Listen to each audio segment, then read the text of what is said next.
Monday.com AI agents took over my work, and I absolutely love it. Chasing deadlines, writing status reports, updating stakeholders. Agents handle the daily grind now. I stay in the loop only when it matters. Create your own AI agent in minutes on Monday.com. History as it happens. It's February 1790, and the House of Representatives is meeting in New York City. A group of Quakers submits a petition that ignites debate among that first class of U.S. legislators under the new Constitution. A petition to end the African slave trade.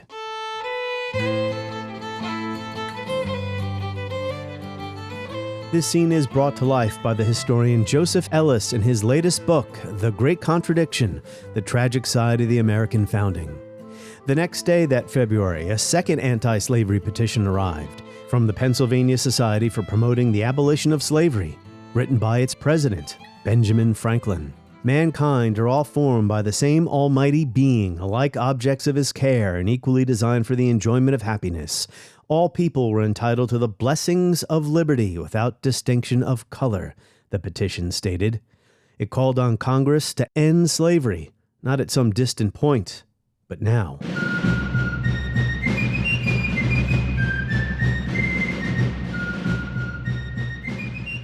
As Ellis argues in his book, the outcome of the debates over those two petitions was the opposite of the one desired by the petitioners. Whatever window of opportunity had existed to complete the most glaring piece of unfinished business in the Revolutionary era was now closed, says Ellis.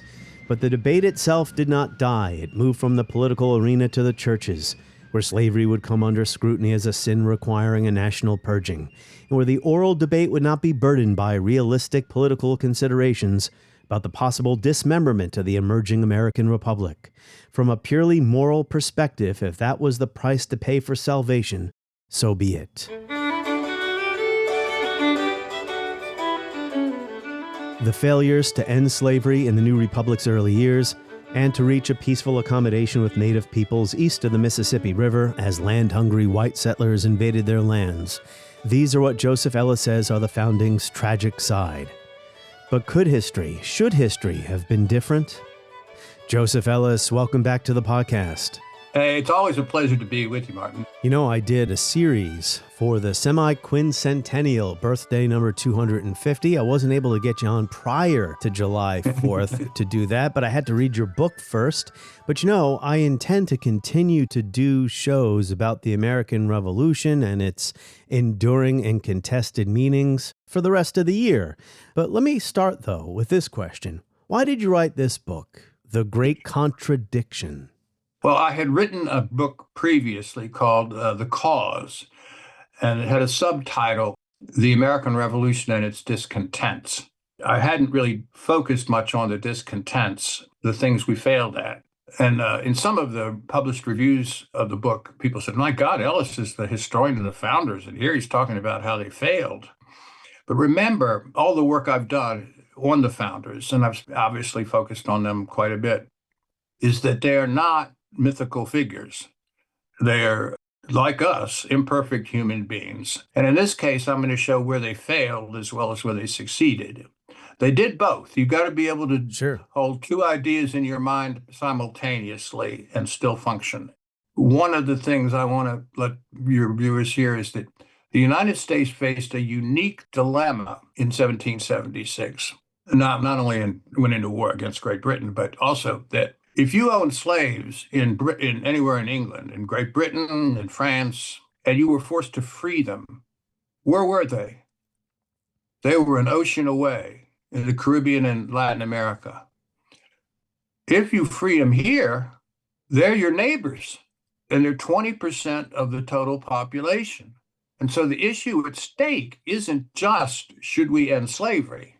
The issue is, should we become a biracial society? And the answer to that in both northern and southern states, and we'll talk about that, is no. No nation in the world had ever done that, by the way. So that we faced a dilemma that was uniquely American dilemma. There's a split between the northern states and the southern states on this. In the northern states, slavery gradually was ended. In some places, immediately, Massachusetts, but yes, mostly gradual emancipation. Although the first state to end slavery is the one I'm sitting in right now, Vermont. Yeah.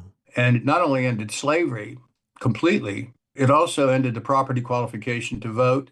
And believe it or not, gave some consideration to allowing women to vote. That failed. Northern emancipation is a very important and often underappreciated achievement on the road to getting rid of slavery entirely. We'll get into that. Your thesis that the two major failures coming out of the American Revolution was, one, the failure to end slavery when, in your view, the best chance was available. Again, the people who were living in 1790 or 1788 could not see the Cotton Revolution. Your argument is, as it turned out, that was the best chance to try to do something nationally about slavery because it... There's a British historian that wrote about this, the perishability of revolutionary time. Yeah. If you don't act while the values of the American Revolution, which are declared in the Declaration, are clearly anti-slavery. Jefferson acknowledged that. Washington, by the way, Washington, nobody knows this. When he was first elected president, he had a meeting of his cabinet. As the cabinet was getting ready to leave, he said, "Oh, by the way, I want you to know, if the current sectional argument becomes a war, a civil war, I want you to know that I will side with the North." As soon as he said this, Jefferson went back to Virginia and said, "There's a traitor amongst us." But I've come out of this book thinking more highly of Washington than I did before. If there are two great failures, failure to end slavery and the failure to reach a just accommodation with the Native Americans, Washington looks really good on both issues. The other part of your thesis, yes, was about Native Americans' failure to reach a just accommodation. The Washington administration did try. I want to get to Native Americans second. I want to start with slavery first. About your argument about the failure to end slavery, we have to say nationally. So I found myself in agreement with some parts of your book, and I want to push back on a couple of items. Why don't we start with the Revolutionary War itself and your treatment of the Dunmore Proclamation. You do not make the mistake that some have made with Dunmore, although you did quote Woody Holton in the book, who made a preposterous statement. He's a demagogue on this issue. Maybe I'll find that quote. I try to be gentle with Woody. He's actually a good historian. Yes, but on this one, he's gone. I said, what he said for your listeners or viewers, that Dunmore essentially invited all slaves in Virginia to flee to him and be freed. Of the patriot slave owners, not the loyalist slave owners, only patriots. Well, so, Joseph, you know that Dunmore himself reported back to London that many people stayed loyal, that it worked, right? That his proclamation was designed to pressure people who may have been on the fence not to join the rebellion. The thing about Dunmore, Joseph, and then I'll give you the floor. He had already lost the colony. Virginia was already in open revolt. He was on a ship. He makes this proclamation. It is a desperate attempt to try to reestablish royal authority over a colony that had already gone the way of revolution. And again, it only applied to patriots, not loyalist slave owners. I think some people read too much into Dunmore as if it somehow rendered the American Revolution as a war for preserving the institution of slavery, when that was never a question because the British Empire was an enslaving empire. Go ahead. Okay, that's true. The reason Woody thinks about this the way he does is not irrational, because when the slaves, so many slaves in Virginia fled to Dunmore and his ships, it looked like it could be a complete insurrection inside Virginia of the slaves. And several, not Washington, but Jefferson, were terrified of this. That means the slaves you own could come and kill you. And it did have an impact on white Virginians.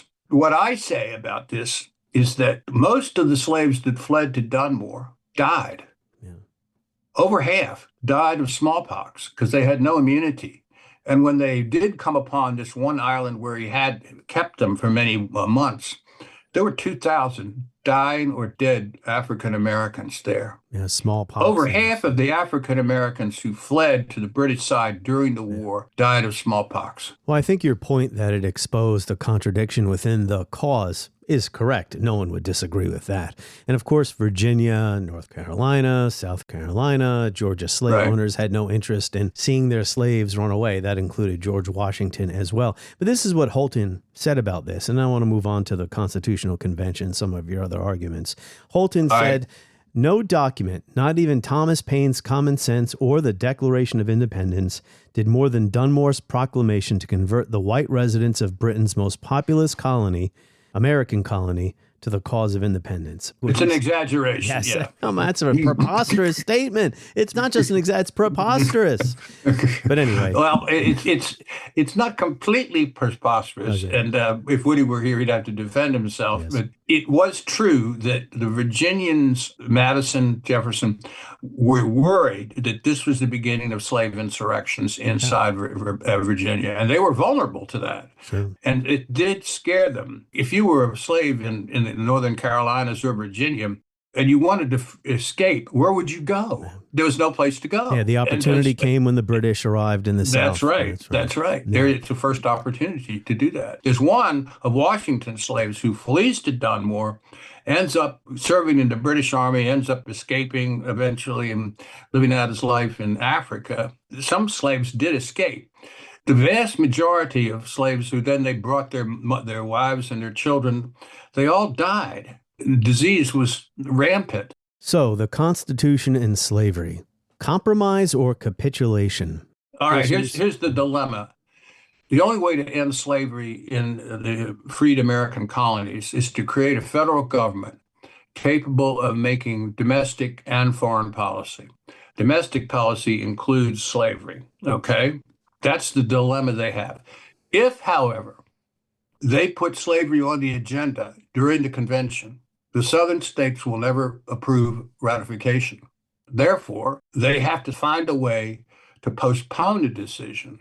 They say they'll postpone it until 1787 when slave trade will end. So the dilemma they faced, if they had decided to put slavery on the agenda and formally end it, all the northern states would have voted for it. All the southern states would have voted against it. And not only would they have voted against it, they would have left the convention. But the four areas where they did have to deal with slavery in one form or another, the 3/5 clause, fugitive slave clause, the slave trade, which they delayed. Right. A bunch of historians, I don't know whether we put Woody in this category or not, they've said they should have taken a stand that the southern states, especially North Carolina, South Carolina, and Georgia, Virginia sort of splits on this. Yeah. They basically are saying, look, if you want us in the Union, the only way we're coming is if you give us certain guarantees. Sure. And if you don't make those guarantees, we're leaving. This issue gets to the heart of your thesis about whether it was possible to end slavery nationally, because we already discussed how Northern abolition or Northern emancipation was underway at the state level. Some have interpreted the Constitution as a capitulation to the slave power, although it wasn't called the slave power then. The only thing I will tell him is if this is a version of history that I very much oppose, presentism. Yeah, I think you're bringing your own values to a moment that's different. So what's your view on that? I don't think it was capitulation. I think it's a contested document, and it was an actual compromise. Washington believed, and he was chairing the convention, that they basically decided that they were going to postpone the ending of slavery until 1787. You mean 1807, the slave trade. That will allow us to pass the Constitution and allow time for the new American Republic to get stable. That they want to postpone ending slavery until they also end the slave trade. And of course, when they get to that moment, it doesn't happen.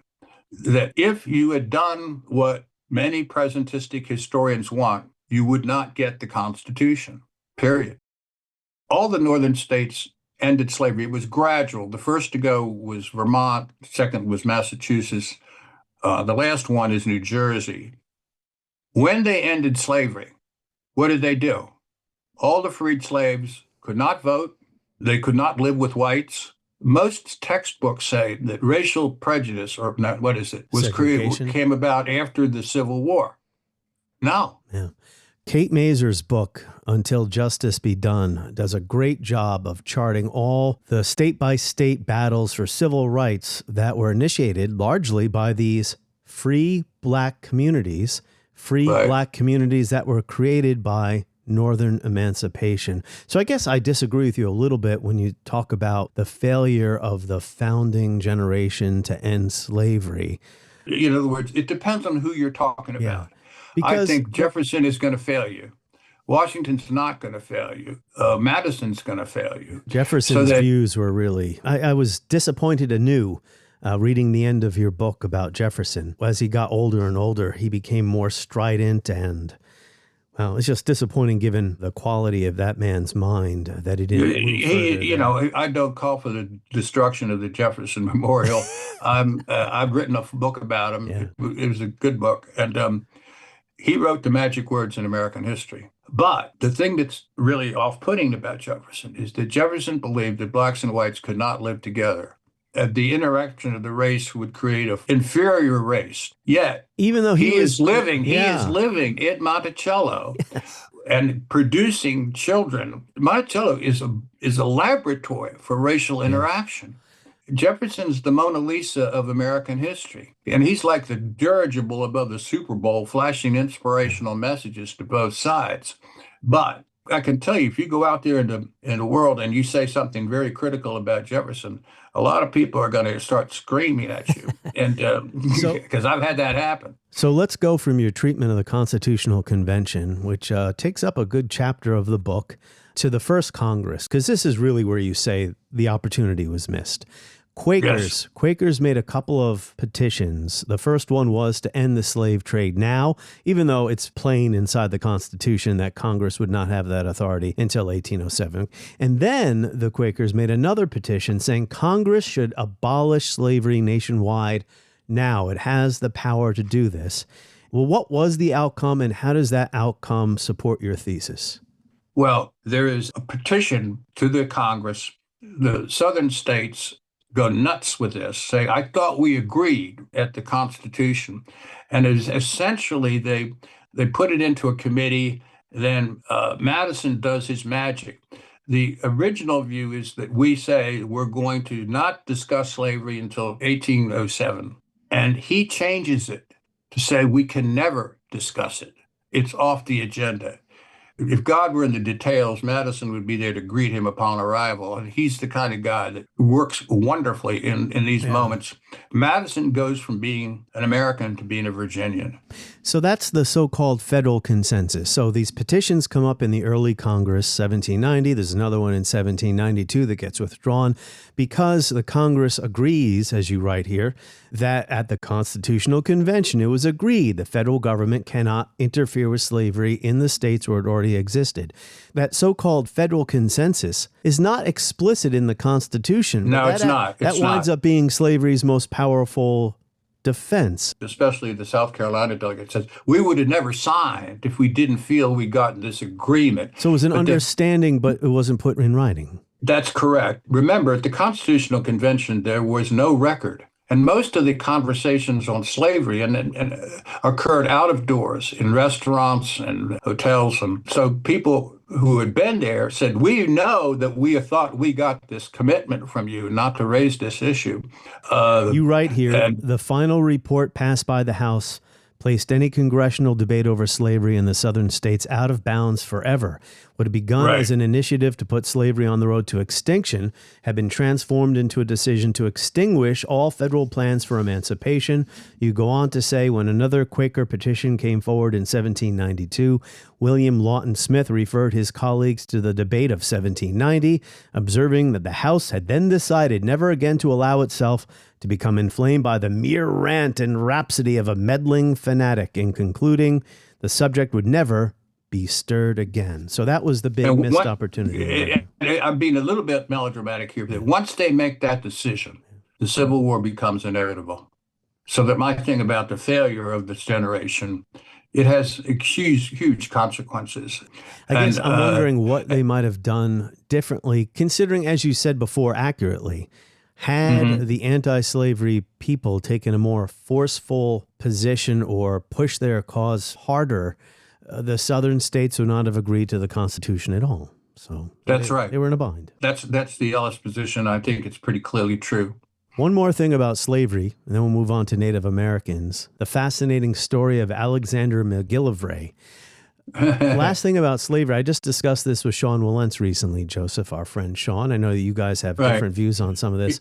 He said to me that it is more interesting to understand how this institution of slavery, human chattel slavery, racial slavery in the British colonies of North America that have been around for centuries, in one long lifetime, from the founding era to the 1860s, how this institution, in just one long lifetime, became discredited and then abolished.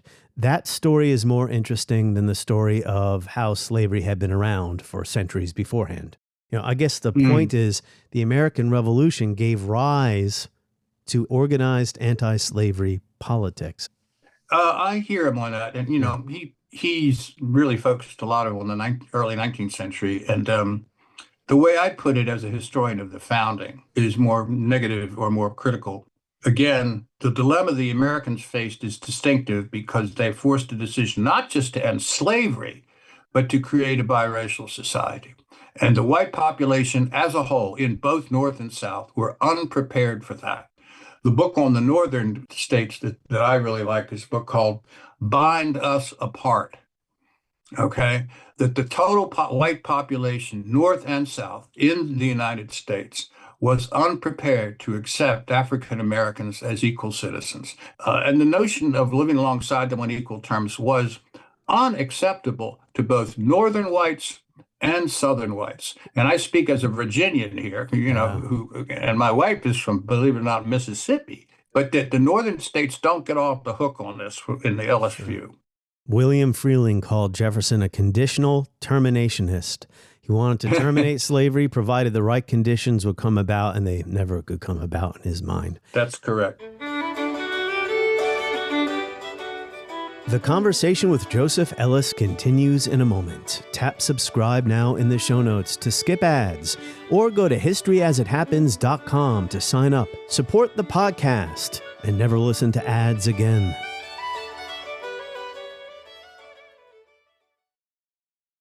The Native Americans, I know historians don't like to use the word inevitable or to believe there's an inevitability to events. However, I think there was an inevitability here, a clash, an irreconcilable clash between European settlers and the Indians, because they had fundamentally incompatible ways of understanding land and property. Would you agree with that? I don't disagree, though I think I put it a little bit differently, namely that the Native Americans occupy land that the white residents in states like Georgia want to pursue their happiness. Pursuing their happiness means getting land. Well, the Native Americans are on the land. The thing that comes out strong to me is that Washington, as president, makes this a priority. He says that if we don't do something, the last Indian to ever be seen east of the Mississippi will be in the history books. We must avoid Indian removal. He makes it a big priority. You point out in your book that Washington had a lot on his plate, but he had to prioritize this. And it dealt with the Creek Nation in the South. And Henry Knox, his Secretary of War, came up with a plan. This was supposed to maybe be a template for how to deal with all the Native Americans east of the Mississippi. Tell us about what Knox's plan was and whether the Creeks, the native peoples, were interested in it. The plan was to sign a treaty with a dominant tribe in the Southeast, and that was the Creeks. The Creeks commanded control over other tribes as well, and they had control over what we would now say Alabama, Mississippi, and a little bit of Georgia. The plan was to get the Creek Nation to agree, and the head of this Creek Nation is this guy called Alexander McGillivray. He's named after his Scottish father. He's got a Scottish father and a mother who's half French, but he's still the guy at head of the Creek Nation. He's literate in 3 languages. Eventually, they bring him all the way to the capital in New York then, along with 28 other Indian chiefs, and they stay there for a month. Somebody needs to make a movie about this, baby. Yeah, the way you described the scene was really something. The resplendent attire of the native chiefs, people out on the streets of New York welcoming them into the capital. Right. They housed most of the chiefs next to the Adams house. Adams is vice president. And they make friends with Abigail. And they make a song up to her. and they do dances with Abigail around the fire. And then when she comes to the Senate to watch the debate, they sing songs to her. She's up in the balcony. And it looks like this is the moment in American history when we're going to avoid Indian removal. It really looks good. Yeah. But the idea was to have the Creeks live in enclaves. The Creek Nation, as defined in the treaty that's signed, is most of what is current Alabama. It goes into a little bit of Mississippi. It depends on how you define it. It goes into a little bit of Mississippi too. The Creeks signed this, okay? The problem is it's unenforceable. The total Continental Army at that time is 7,000 troops. They put 3,000 troops on the border of Georgia to stop the flow. The white settlers want land. And so it seemed inevitable. Washington says it would have taken a Chinese wall to stop them. The thing that's really devastating about this was a plan to avoid Indian removal that, if it had succeeded, could have been a model for the movement west of the Mississippi, too. A way of avoiding the kind of Indian removal that's one of the great tragedies of American history, no question about it. And genocidal wars and genocidal conquest. Yeah. It just seems, Joseph, though, as you say, the flood of settlers was impossible to stop. So then it was, in fact, inevitable. Of course, racism played a big part here, not just different cultures. Their perception of Native Americans is different from their perception of African Americans. A lot of people who are captured by Native Americans decide to live with them. Jefferson claims that you can intermarry with Native Americans, and that would not destroy the bloodline of the Anglo-Saxon race. The settler colonialism, which is what this was, replacement settler colonies. I look back on it, though, and I say, okay, this might sound naive. Get this massive continent. There's more than enough land for everybody who wants it. But again, there's an incompatible way of viewing the land. Native Americans did not own property and close it off to other people. All they knew that they've been on this land for several thousand years. And all of a sudden, these white people are coming in and claiming they own it. And so an assimilation then seemed impossible. Yeah, I think that you're pointing to something that I agree with, and I think I say this in the preface of the book, namely, the failure to end Indian removal is, I think, a tragedy that couldn't have been avoided. It's a Greek tragedy. Sic volere parcas, 'tis the will of the gods. I don't see any way it could have worked. The best way it could have worked is what Washington tried, and that didn't work. On the other side, on the slavery side, I think that that's a Shakespearean tragedy. The leadership doesn't come to the fore as much as it could have and should have. There are reasons it's not going to be easy or it's not going to be natural, but that if I were arguing with students in a class or trying to teach them, I'd say, how do you vote on this? And that I think the failure to end slavery is not a Greek tragedy, but a Shakespearean tragedy. Can I ask you another question about the Native American issue, though? Because I know that even at this point, their numbers had been dramatically reduced from disease, right? But they still had... Well, not down there. I mean, The Creek Nation was flourishing. So they had formidable numbers. They were good warriors. Was it an issue of not being able to unite with other Native American tribes to fight a war against white settlement? There's some of that. The native tribes didn't always agree. The guy who you had never heard of before, what's his name? McGillivray. McGillivray was capable of uniting multiple tribes as a leader. And he didn't do that because he didn't think he needed to, because he thought he'd signed a treaty assuring him control over the land that he owned. So the government signs a treaty, but the settlers don't honor it. There was something else going on here, too, in the early 1790s. The Battle of the Wabash, also known as St. Clair's defeat. To my point about the Native Americans' ability to violently resist settlement on their land. It's a massacre. Yeah. It's a massacre. Yeah, it's one of the worst defeats the U.S. military ever suffered. Their casualty rate was enormous. General Arthur St. Clair, he led 1,400 exhausted troops and militia into, what is now present-day Western Ohio to fight a battle, but a confederacy of Native American tribes routed his force. I mean, that may have been, would you agree, the high water mark of Indian resistance to white settlement? That's a way to put it. I think that it was a slaughter, but that it was temporary. And it ultimately is a matter of numbers, that there's thousands of white Americans that want to move west. There's no precedent in place as there would have been if the Creek precedent had set. I wonder about that. I mean, suppose the Treaty of New York that gave the Creeks their land, suppose that had been enforced. It could have been a model for the way we deal with the Native Americans west of the Mississippi. That's pretty optimistic, and I'd like to believe it, and I'm not sure it's true, but a precedent was being set.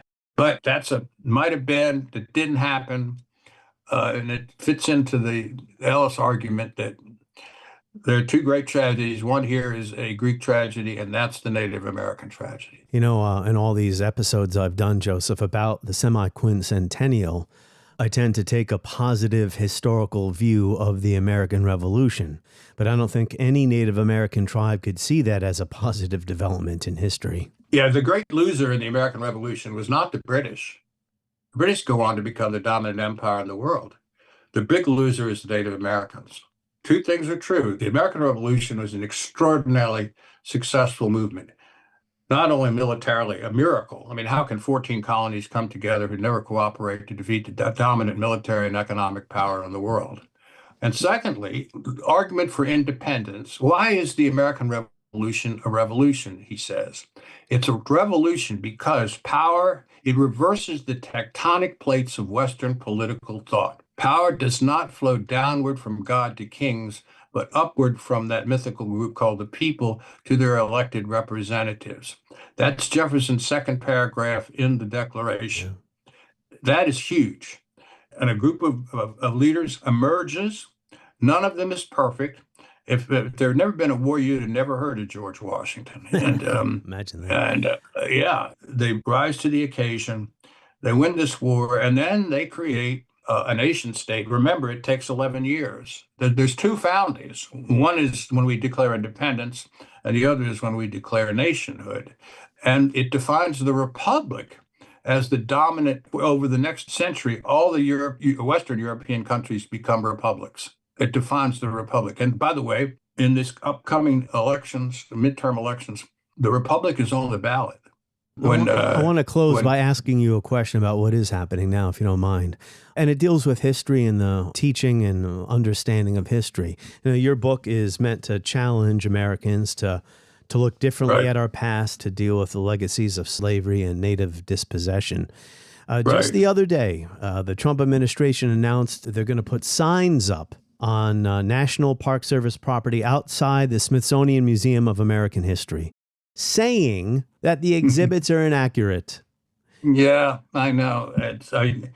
I am obviously a liberal, and I believe that it's going to take a very long time for the United States to recover from the damage that's been done and is being done to both its government, its economy, and its world reputation. I've done several Zooms with foreign countries, Germany and Italy, most especially, Germany, 3 of them. And in each case, I asked them, how long is it going to take for you to recover your opinion of the United States as a worthy ally? You know what they all said? Never. That's damage that's being done. And we have a chance in these upcoming elections to put a halt to it. I would politely disagree with them. I don't think it'll be never, but, you know. It'd be not in their lifetime. That's all they mean by never, I think. But the Republic is on the ballot. And remember when Benjamin Franklin's leaving the Constitutional Convention and a woman in Philadelphia greets him, stops him and says, "What have you done?" And he says, "Madam, we've given you a republic if you can keep it." Coming up this week on History as It Happens, we're going to have 2 bonus episodes about the Iran War and the Saudi nuclear program, such as it is, plus a regular episode on the ongoing horrors in Sudan's civil war. So allow me to take this opportunity to gently remind you that if you want to listen to the entirety of those bonus episodes, please become a subscriber today. Tap subscribe now in the show notes or go to historyasithappens.com. For $5 a month, you'll get ad-free listening, all of our bonus episodes, and early access to every new episode of History as It Happens. The podcast needs your support to survive, and it only takes a couple of minutes to sign up.